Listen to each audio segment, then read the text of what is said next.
Taste the Daily.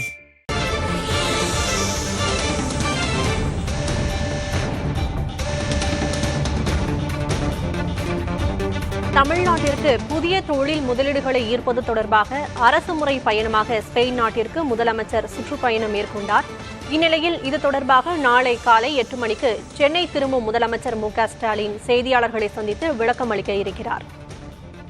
ஸ்பெயினில் இருந்து தமிழகத்திற்கு பெறப்பட்ட முதலீடுகள் குறித்து முதலமைச்சர் மு.க.ஸ்டாலின் நாளை சென்னை திரும்பியவுடன் விமான நிலையத்தில் இருந்து செய்தியாளர்கள் சந்திப்பில் அது குறித்த முழு விளக்கங்களையும் தர இருக்கிறார்.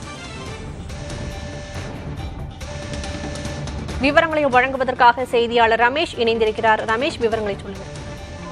புதிய தொழில் முதலீடுகளை ஈர்ப்பதற்காக அரசுமுறை பயணமாக ஸ்பெயின் சென்றிருந்த முதலமைச்சர் நாளை காலை சென்னை வருகிறார். நாளை காலை 8 மணி அளவில் சென்னை மீனம்பாக்கம் விமான நிலையத்தில் செய்தியாளர்களையும் சந்திக்க இருக்கின்றார். அதாவது பாத்தீங்கன்னா நேற்றைக்கு கூட ஒரு 540 கோடி ரூபாய்க்கு ஒரு ஒப்பந்தம் கையெழுத்தானது. அங்க வந்து முதலீட்டாளர் மாநாட்டிலும் பங்கேற்றாரு.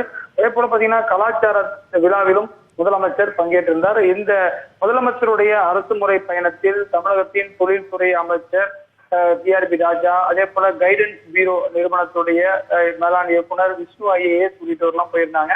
இந்த நிலையில கிட்டத்தட்ட ஒரு 5000 கோடி ரூபாய்க்கு முதலீடுகள் ஈர்க்கப்பட்டிருப்பதாக தகவல் வெளியாக இருக்கிறது.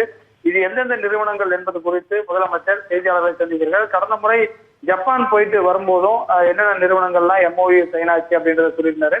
அதற்கு முன்பாக சவுதி அரேபியா குறிப்பாக சென்றிருந்த போதும், துபாய் உள்ளிட்ட இடங்களுக்கு சென்றிருந்த போதும் எவ்வளவு முதலீடு வந்தது என்பதை செய்தியாளர் சந்திப்பிருக்கிறார். அப்பதான் லூலு மால்லாம் வரதை பத்தி சொல்லியிருந்தாரு. இந்த நிலையில முதலமைச்சருடைய இந்த 3வது வெளிநாட்டு பயணத்திற்கு பிறகு எவ்வளவு முதலீடுகள் ஈர்க்கப்பட்டன என்பன விவரம் நாளை காலை தெரிய வரும்.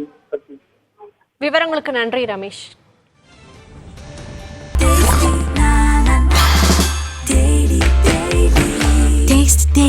Taste the Daily.